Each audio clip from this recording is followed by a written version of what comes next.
जय माता जी दोस्तों, मैं हूँ अर्चना तिवारी और स्वागत है आप सभी का मेरे चैनल ज्ञान की बात विद अर्चना चिंतामणि में।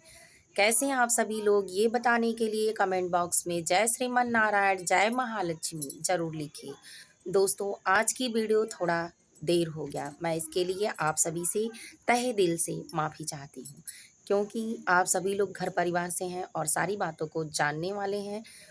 शरद ऋतु यानी सर्दी का मौसम चल रहा है और इसमें अनेक काम होते हैं, जिसमें कभी कभार ये काम भी आ ही जाता है। तो ये सारे काम करने के बाद ही वीडियो बनाने का अवसर प्राप्त होता है और मन लगने के कारण, अपनापन होने के कारण, अपने काम के प्रति ईमानदार होने के कारण और ये कह लीजिए कि इस लगन को पूरा करने के कारण, अपने सपने को पूरा करने के कारण मेहनत करनी ही पड़ती है। मैं एक वीडियो डाली थी भोजन बनाते हुए, तो मैं ये कहना चाहती हूँ कि सभी महिलाओं को सब काम करना चाहिए, चाहे वो मजबूत हो, हल्का हो, सामाजिक हो या अंदर का हो। जब तक अपने हाथ में ताकत और बल नहीं होता है और अपने विचार मजबूत नहीं होते हैं, तो दुनिया की कोई ऐसी ताकत नहीं है कि आपको सम्मान, सुकून और शांति और इसके साथ सौभाग्य यानी सुख और सुविधाएं दे सके।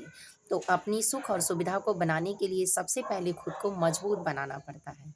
तो अगर ये विचार आपको पसंद आए तो वीडियो को लाइक कर लीजिएगा, चैनल को सब्सक्राइब कर लीजिएगा।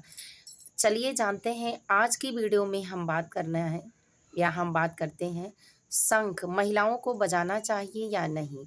बहुत सारे घरों में सवाल होता है और बहुत सारे घरों में ये लोग कहते हैं कि शंख नहीं बजाना चाहिए महिलाओं को, ये दोष लगता है, वो दोष लगता है। तो आज हम यही जानेंगे कि शंख महिलाओं को बजाना चाहिए या नहीं बजाना चाहिए, किस जगह पर कौन-कौन बजाता है, नहीं बजाता है, क्या-क्या है उदाहरण, इसके साथ समझेंगे। इससे पहले आप हमारे चैनल पर नए हैं, पहली बार मेरी वीडियो देख रहे हैं, तो कृपया करके मेरे चैनल को सब्सक्राइब कर लीजिए, ताकि मेरे आने वाले हर वीडियो का नया नोटिफ़िकेशन आपको पहले प्राप्त हो सके। तो दोस्तों, जानते हैं सबसे पहले शंख की महानता। शंख की महानता ये है कि शंख जहाँ रहता है वहाँ महालक्ष्मी स्वयं निवास करती हैं, भगवान विष्णु निवास करते हैं। चलिए जानते हैं कैसे। क्योंकि शंख भगवान विष्णु का प्रिय शस्त्र है और यह उनके पास हमेशा रहता है। तो जहाँ शंख होता है वहाँ महालक्ष्मी तुरंत निवास करने अपने आप चली आती हैं, क्योंकि शंख में भगवान विष्णु का वास माना जाता है और ये वास माता लक्ष्मी की कृपा से संपूर्ण बनाया जाता है। तो इसीलिए माता लक्ष्मी और भगवान विष्णु की कृपा शंख पे मानी जाती है। जिस घर में शंख की पूजा होती है, ध्वनि होती है, वहाँ महालक्ष्मी खुद ही निवास करती हैं। महालक्ष्मी के 108 नाम हैं, लेकिन 8 विशेष स्वरूप हैं। महालक्ष्मी, धनलक्ष्मी, वैभव लक्ष्मी, यश लक्ष्मी, कीर्ति लक्ष्मी, ऐश्वर्य लक्ष्मी, जया लक्ष्मी, विजया लक्ष्मी, ऐश्वर्या लक्ष्मी, धन धान्य लक्ष्मी, संतान लक्ष्मी। तो इन सभी की पूजा सिर्फ एक स्वरूप में हम आसानी से कर लेते हैं। शंख की पूजा किस तरह करनी चाहिए, ये पहले जान लेते हैं। शंख की पूजा चंदन, लाल चंदन रखकर साफ जल से जरूर भर कर रखना चाहिए, गंगा जल, कि अपने घर में आप छिड़काव कर सकें। याद रखें कि शंख को खाली स्थान पर न रखें और पूजा के पहले मत बजाएं, पूजा के बाद बजाएं और उसका आदर स्वभाव के साथ आसन देकर ही रखें। जो बजने वाला मुख होता है वो अपनी तरफ करें और उसके पीछे वाला मुख भगवान की तरफ करें। अब चलिए जानते हैं कि शंख का क्या महत्व है, महिलाएं बजा सकती हैं या नहीं बजा सकती हैं। तो जो जानता है वो किसी से पूछता ही नहीं है और शास्त्र का सभी नियम जानता है, तभी इस काम को उठाता है। तो इसलिए शंख की महानता रामायण, महाभारत, गीता, मनु स्मृति, याज्ञवल्क्य, मत्स्य पुराण, स्कंद पुराण, विशेष सभी परम पुराणों में भी जाना जाता है, लेकिन महत्व अति अधिक दर्शाया नहीं गया है।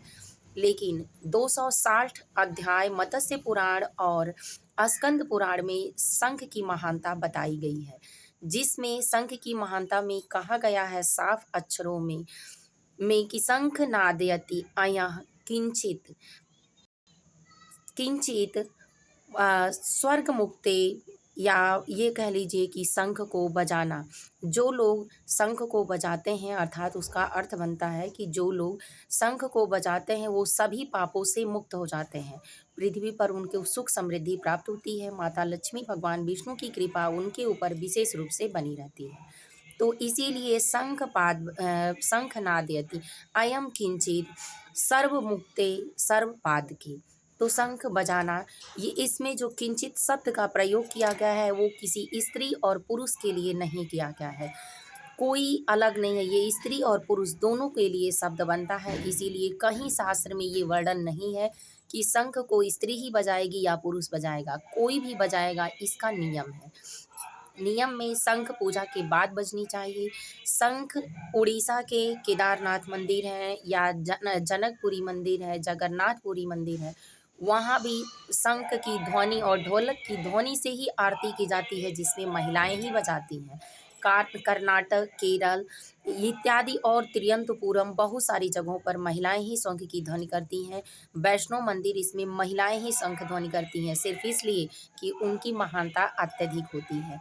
इसलिए बस शंख बजाते समय इस बात का ध्यान रखें कि शंख गर्भवती महिलाओं को नहीं बजाना चाहिए, शंख जूठे हाथ से नहीं बजाना चाहिए, शंख पीरियड के समय नहीं बजाना चाहिए, पूजा पाठ की सभी वस्तुओं से दूर रहना चाहिए, शंख को कभी नीचे नहीं रखना चाहिए, शंख को खिलवाड़ बच्चों को देकर या इत्यादि चीज़ों कर नहीं करना चाहिए, इससे बचना चाहिए। बाकी की सारी चीज़ें मैंने आपको सिर्फ शास्त्र के हिसाब से सत्य बताई है। तो उम्मीद है कि वीडियो आपको पसंद आई होगी। पसंद आई हो तो वीडियो को लाइक कर लें, चैनल को सब्सक्राइब कर लें। फिर मिलूंगी एक नए वीडियो में नए ज्ञान के साथ। तब तक के लिए जय श्रीमन नारायण, जय महालक्ष्मी जरूर लिखिएगा।